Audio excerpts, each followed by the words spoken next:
They were the world's deadliest fugitives, but you've probably never heard their names. From Balkan warlords posing as healers to billionaires hiding as frail old men, each vanished into the shadows for years. Governments, armies, and intelligence agencies hunted them, yet they always slipped away. What tiny mistakes finally exposed them after decades of evasion? This is the story of 6 manhunts, where justice stalked ghosts and, against all odds, caught them. Chapter 1. The Healer of Belgrade, Radovan Karadzic. It's a hot July evening in Belgrade, 2008. The sidewalks are crowded, the city buzzing with its usual rhythm. But in one corner of the capital, a group of men are not here to blend in. They sit in parked cars, pretending to read newspapers, pretending to wait for friends. Their eyes are fixed on a single figure, a tall man with a flowing white beard, his bag slung over his shoulder as he walks calmly toward a modest clinic. To passers-by, he looks harmless, almost eccentric, a healer offering alternative medicine, energy therapies, even spiritual guidance. But the agents know better. They believe this gentle-looking man could be the most wanted fugitive in Europe. Could this really be Radovan Karadzic, the butcher of Bosnia, responsible for genocide in the 1990s? For years, his name haunted international tribunals, and yet he seemed to have vanished into thin air. How did the world's most infamous war criminal disappear for 13 years, hiding not in a jungle or desert, but in the heart of Europe? Bosnia, 1995. The town of Srebrenica has just fallen. Over 8,000 Muslim men and boys are executed in a massacre the world would call genocide. The man directing the political machinery behind it is Radovan Karadzic, president of the self-declared Republika Srpska. He speaks with fiery conviction, presenting himself as a defender of his people. But to the rest of the world, his name becomes synonymous with ethnic cleansing. When the war ends, the International Criminal Tribunal indicts him for genocide and crimes against humanity. NATO forces and intelligence services scour the Balkans, but Karadzic is always one step ahead. Rumors swirl. He's in Russia, he's in a monastery, he's disguised as a priest. Each lead fizzles out. The hunt stretches into years. Back in Belgrade, the white-bearded man steps into his clinic. Patients know him only as Dragan Dabic, a New Age healer who speaks of cosmic energy, meditation, and herbal cures. He publishes articles in obscure journals. He gives lectures on alternative therapies. No one suspects that behind the thick glasses and bushy beard hides Europe's most wanted man. For a decade, he lives like this, undisturbed. His disguise is so audacious, so visible, that it works. International agencies, armed with high-tech surveillance and intelligence networks, keep failing to pin him down. Was he protected by secret networks of sympathizers? Did governments quietly look the other way? And then comes the tiny mistake. Investigators studying movements of old associates stumble across a curious thread. A man named Dragan Dabic, who seems to appear out of nowhere in Belgrade. No past, no childhood, no verifiable history. When agents quietly compare his face to old photographs of Karadzic, they notice something. Beneath the beard, the bone structure matches. They begin surveillance, each day certain they'll see through the disguise. But still, doubt lingers. Could this healer really be the architect of genocide? On July 21st, 2008, the order is given. Security forces close in as the man boards a bus. He sits quietly, unaware the net is tightening. At the next stop, agents surround him. He doesn't resist. For a moment, there's silence as the passengers look on, confused. The healer of Belgrade is escorted away. At the station, the truth comes out. The fingerprints match. The DNA confirms it. Dragan Dabic is Radovan Karadzic, the world's most wanted fugitive who evaded capture for 13 long years, is finally unmasked not in a mountain hideout, but in the center of a bustling city, living as a healer, hiding in plain sight. The hunt is over. Chapter 2. The Billionaire Ghost, Felicien Kabuga. It's May 2020 in Paris. The streets are unusually quiet, the world still under the shadow of a pandemic. But here, in a modest suburb northeast of the city, silence hides a secret decades in the making. French police units surround a nondescript apartment block. To the neighbors, the man who lives upstairs is just a frail old gentleman, polite, reserved, moving slowly on his cane. But to international investigators, this could be the end of one of the longest manhunts in modern history. Could this unremarkable pensioner really be Felician Kabuga, the billionaire financier of the Rwandan genocide?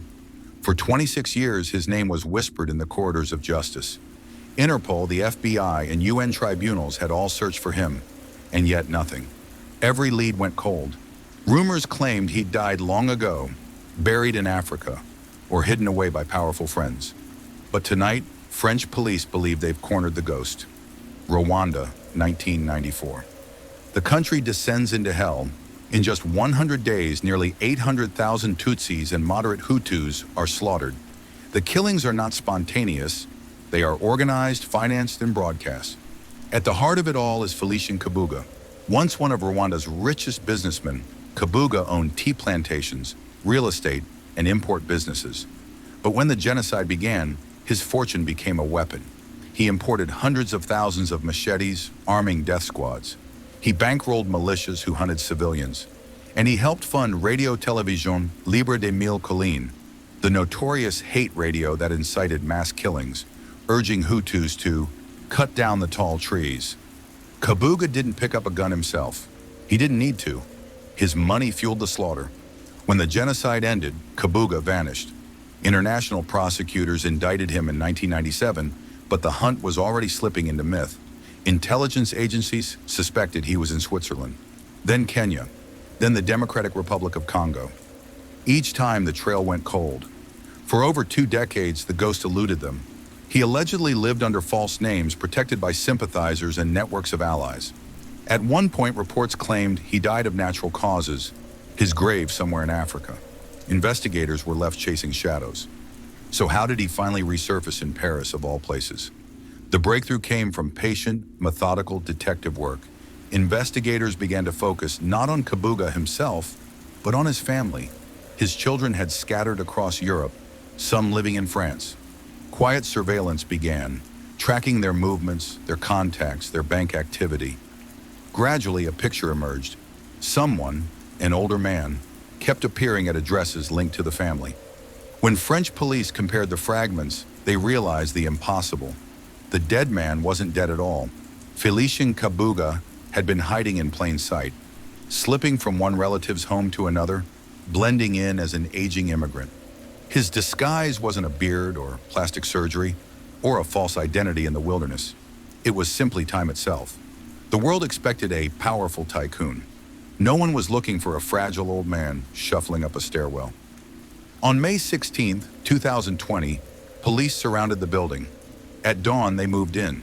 Neighbors peeked from windows as officers led out a thin, gray-haired man in a sweater. Few recognized him, yet the fingerprints and DNA confirmed it. This was Kabuga, the man who had bankrolled one of the worst genocides of the 20th century. After 26 years, the billionaire ghost was unmasked, not in some distant hideout, but in an ordinary Paris apartment. The hunt was over. Chapter 3, The Last Capo, Matteo Messina Denaro. It's January 2023 in Palermo, Sicily. The sterile white corridors of a private clinic echo with hushed voices. Doctors glance nervously at one another, their whispers carrying a secret too dangerous to write down. One of their patients, gaunt from chemotherapy, isn't just another man fighting cancer. He might be the most wanted fugitive in Italy, the last capo of the Sicilian Mafia, Matteo Messina Denaro. For 30 years, Denaro had been a ghost, a legend. A man said to have once boasted, "I filled a cemetery by myself." The authorities hunted him relentlessly, yet he always slipped away. How did the last great mafia boss of Cosa Nostra survive in hiding for 3 decades, while his empire collapsed around him? And more curiously, why did the very cancer treatments meant to keep him alive become the trap that finally destroyed him? Sicily, 1990s. The mafia is at war with the Italian state. Bombs rip through the streets of Palermo and Rome. Judges Giovanni Falcone and Paolo Borsellino, symbols of justice, are assassinated in brutal car bombings. Behind the scenes, Matteo Messina Denaro, emerges as the ruthless young boss, a protege of the Corleonesi clan. He isn't the old-style mafioso who hides in villages and speaks in whispers. He flaunts wealth, wears designer sunglasses, drives luxury cars. But beneath the glamour lies savagery. He's implicated in dozens of murders. Rivals, officials, even innocents caught in the crossfire. By the late 1990s, his name is infamous. When police pressure mounts, he vanishes. For the next 30 years, Denaro becomes a shadow. No photographs, no phone calls, just rumors. Some say he lives abroad in South America. Others insist he hides in the Sicilian countryside, protected by an invisible network of loyalists. Authorities raid villas, farms, apartments. Each time, they come up empty. Denaro is always one step ahead, aided by the mafia's code of silence, omertà. His absence only strengthens his myth, the untouchable ghost of Cosa Nostra. But time has its own weapons. By the 2000s, whispers emerge. Denaro is sick. Cancer. A man who once ruled with bombs and bullets is now battling an enemy inside his own body. Italian investigators know that even ghosts need doctors. They quietly monitor pharmacies, clinics, and oncologists across Sicily. Every prescription, every treatment could be a clue. For years, nothing sticks. Then, in 2022, they notice an unusual patient file, a man under an alias receiving chemotherapy at a clinic in Palermo. The details don't add up. The birth date, the background, the connections, something feels off. Surveillance begins. Agents follow the patient, noting his guarded movements, the subtle signs of someone used to a life on the run. The pieces align. Could this frail man, weakened by disease, really be the untouchable Matteo Messina Denaro? On January 16, 2023, the trap closes. Police swarm the clinic. Patients and nurses look on in shock as heavily armed officers lead out a man in a wool cap and thick glasses. He doesn't resist. His face, once unknown for decades, is suddenly broadcast across Italy. The DNA leaves no doubt. The man in custody is Matteo Messina Denaro, the last capo of Cosa Nostra, who survived 30 years of raids, betrayals, and manhunts, was undone not by gunfire or rival clans, but by the relentless march of biology. Cancer exposed him in a way no detective ever could. The ghost of the Sicilian Mafia was finally caught, not in a villa or a hideout, but in the quiet sterility of a hospital ward. The hunt was over. Chapter 4, The Professor of Terror, Abimael Guzman. It's September 1992 in Lima, Peru, a quiet middle-class neighborhood, the kind where children play in courtyards and families gather for Sunday meals. But tonight, an elite police unit surrounds a modest two-story house. They move silently, weapons drawn, hearts pounding. Inside, they find a sick man shuffling between stacks of papers, jars of medicine, and ointment tubes for psoriasis. His face is pale, his body frail. To the neighbors, he seems like no one. Just another intellectual, perhaps a teacher. But the officers know they've stumbled on something bigger. Could this man really be Abimael Guzman, the most feared guerrilla leader in Peru's history? For more than a decade, the government had hunted him without success. Entire military operations were launched, intelligence agencies mobilized. Each time, he slipped away. How had the most wanted terrorist in South America managed to hide in plain sight, right here in the capital? And stranger still, what tiny, overlooked medical clue finally gave him away? When armies and spies had failed. Peru, 1980s. In the highlands of Ayacucho, a Maoist insurgency erupts. Its leader, Abimael Guzman, a former philosophy professor. To his students, he was once a soft-spoken intellectual, lecturing on Marx and Lenin. But outside the classroom, he became Presidente Gonzalo, head of the Shining Path, Sendero Luminoso. His vision was terrifying, to remake Peru through a people's war, burning everything in its path. Villages were terrorized, mayors assassinated, power lines blown up, plunging cities into darkness. The movement left tens of thousands dead, their bodies often displayed as warnings. By the late 1980s, Guzman was no longer a teacher, but a myth. Invisible, untouchable. Rumors placed him in the mountains, in jungles, even abroad. The army poured millions into the hunt, deploying helicopters, soldiers, and spies. But every time they thought they had him cornered, he vanished. Back in Lima, life in the modest house went on quietly. The neighbors knew the man inside as a recluse who rarely went out. They noticed his skin condition. He often applied creams, shielding himself from curious glances. No one thought much of it. Why would they suspect that this unremarkable patient was the leader of a bloody revolution? But Peru's intelligence service, weary of failure, had shifted strategy. Instead of chasing rumors in the Andes, they began tracking small patterns, financial transactions, deliveries, medical visits. Slowly, they noticed something odd. A group of suspected Shining Path operatives regularly visited the same house in Lima. Surveillance confirmed it. Inside lived a man who looked strikingly similar to the long-missing Guzman. And then came the detail that clinched it, the psoriasis ointment. Guzman's medical need for a very specific treatment created a paper trail no revolutionary could erase. A guerrilla army could outmaneuver soldiers. It could hide in villages, blend into jungles, but it could not cure the skin of its leader. On the night of September 12, 1992, police moved in. The raid was swift. Inside, they found documents, weapons, and finally the man himself. Abimael Guzman didn't resist.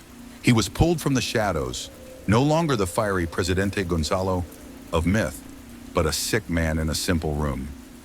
The news exploded across Peru. For years, Guzman had been the phantom enemy, the symbol of terror. And now here he was, captured not through a great battle, but by meticulous surveillance in a bottle of skin cream. The Shining Path collapsed soon after. Guzman, the professor turned revolutionary, became a prisoner. His downfall was a reminder. Even the most feared revolutions can unravel on the smallest of human details. The hunt was over. Chapter 5, The White Devil of Liberia, Sam Childers. The sun beats down on a dusty border crossing between two West African nations. Trucks rumble past, overloaded with goods. Traders haggle. Refugees shuffle forward, clutching what little they own.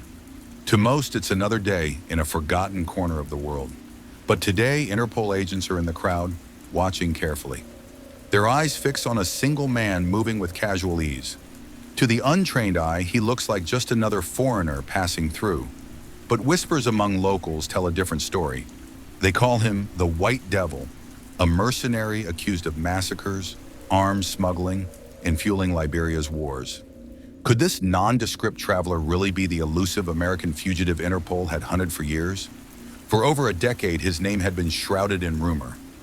How did an American mercenary disappear into Africa's war zones, leaving behind bloodshed and gun deals? And perhaps more puzzling, how did Interpol finally manage to corner him in lands where governments barely functioned, where law was written by warlords instead of courts? Liberia, 1990s. Civil war tears the nation apart. Rebel factions rise and fall. Villages burn. Civilians flee. In this chaos, mercenaries flood in. Men willing to fight for anyone who pays. Among them is an American who quickly earns a reputation for ruthlessness. To allies, he's a soldier for hire. To enemies, a butcher. He trades in weapons, moving crates of AK-47s and ammunition across porous borders. He builds ties with warlords and traffickers. Wherever he goes, massacres follow. Survivors whisper of villages wiped out, of raids that left nothing standing. Soon his name becomes legend, the White Devil. By the early 2000s, his trail grows faint. He vanishes into the patchwork of conflict zones across West Africa. Sometimes reports place him in Sierra Leone, other times in Guinea or Ivory Coast. Each rumor fades into smoke. Governments are too unstable, borders too porous. Interpol opens a file, but catching him seems impossible. For years, he thrives in the shadows. Africa's wars provide cover. Soldiers, refugees, smugglers. Faces blur together, records vanish. He is everywhere and nowhere. But the hunt does not stop. Interpol analysts begin piecing together fragments. Cargo manifests, whispered testimony, old photographs. They track bank accounts and arms deals. Slowly, they notice a pattern. The same foreigner keeps reappearing at border crossings, always just beyond reach. And then the break comes. Informants tip off Interpol about a man traveling under forged papers, moving between conflict zones under the cover of aid convoys. Surveillance confirms it. The gait, the posture, the scar, it matches. After years of myth, the white devil is flesh and blood again. At the border, agents close in. The man senses something is wrong, hesitating as soldiers approach. But there's no escape this time. Interpol officers surround him, weapons raised. Refugees and traders watch, stunned as the legend collapses into reality. The man who once slipped through the cracks of collapsing states, who thrived in war's chaos, is shoved into a waiting vehicle. His forged documents flutter to the ground. News spreads quickly. The American mercenary who had haunted Liberia's war years, the ghost who vanished for so long, has finally been captured. Not in a battlefield, not in a jungle, but in the open, at a dusty checkpoint where his luck ran out. For years, he was a phantom, the white devil who vanished into chaos. But in the end, even ghosts can be cornered. The hunt was over. Chapter 6. The Merchant of Death, Victor Bout. It's March 2008 in Bangkok, Thailand. Inside a luxury hotel, the air is thick with cigar smoke and low conversation. At the bar, men lean in close, whispering about weapons. AK-47s, surface-to-air missiles, crates of ammunition. To anyone watching, it looks like just another shady business deal. But one man at the table commands the room without raising his voice. He's polite, charming, speaking calmly about logistics and deliveries. To his companions, he seems like the solution to their problems. What they don't know is that he is the most wanted arms trafficker in the world. Victor Bout, nicknamed the Merchant of Death. For years, his name had been legendary among intelligence agencies. He was said to have supplied warlords, dictators, even terrorists, fueling conflicts from Africa to the Middle East. How did this former Soviet officer build a shadow empire, transporting weapons across continents under the noses of governments? And the bigger question, what elaborate DEA sting finally tricked the untouchable Merchant of Death, a man who had evaded capture for over a decade? Africa, 1990s. Civil wars rage across the continent. From Liberia to Angola, rebel factions rise and fall. Amid the chaos, Victor Bout thrives. With a fleet of aging Soviet cargo planes and a network of shell companies, he moves weapons anywhere, anytime. Kalashnikov rifles 1 week, rocket launchers the next, payment in diamonds, timber, or cash. His planes, flying under flags of convenience, become the lifeline of warlords and militias. Human rights groups accuse him of flooding Africa with guns. Intelligence reports tie him to every conflict zone, from Congo to Sierra Leone. Yet no one can touch him. He shifts bases from Russia to the Emirates, from Africa to Eastern Europe. He adopts new identities, new companies. Every time investigators get close, he slips away. By the early 2000s, Bout is the world's most notorious arms dealer. UN sanctions target him, Interpol issues red notices, Western governments pressure allies to act. But Bout is always protected by layers of deniability. He doesn't pull triggers, he delivers cargo. He insists he's just a businessman, flying humanitarian supplies. Catching him seems impossible, until the DEA devises a plan. Agents pose as Colombian rebels from a guerrilla group. They reach out to Bout through intermediaries, posing as buyers in need of heavy weaponry. Not just rifles, but surface-to-air missiles capable of downing U.S. helicopters. Bout takes the bait. Believing he's landed another lucrative deal, he agrees to meet in Bangkok. He arrives confident, carrying detailed plans for arms deliveries. Across the table, the undercover agents nod, pretending to negotiate. They ask, "Can you supply missiles?" Bout leans in, answering without hesitation, "We have everything you need." It's the admission they've been waiting for. Minutes later, Thai police and DEA agents storm the hotel room. Bout's eyes widen as he realizes the trap. There are no rebels, no deal, only agents who have been patiently weaving the web around him. He's thrown to the ground, handcuffed, and led out past stunned hotel guests. After years of chasing rumors and aliases, the Merchant of Death is finally in custody. His empire, built on shadows and lies, collapses in a single sting. Victor Bout had armed wars across the globe, always out of reach, always untouchable. In the end, it was a con that brought him down, a carefully crafted deception that tricked the trickster. The hunt was over,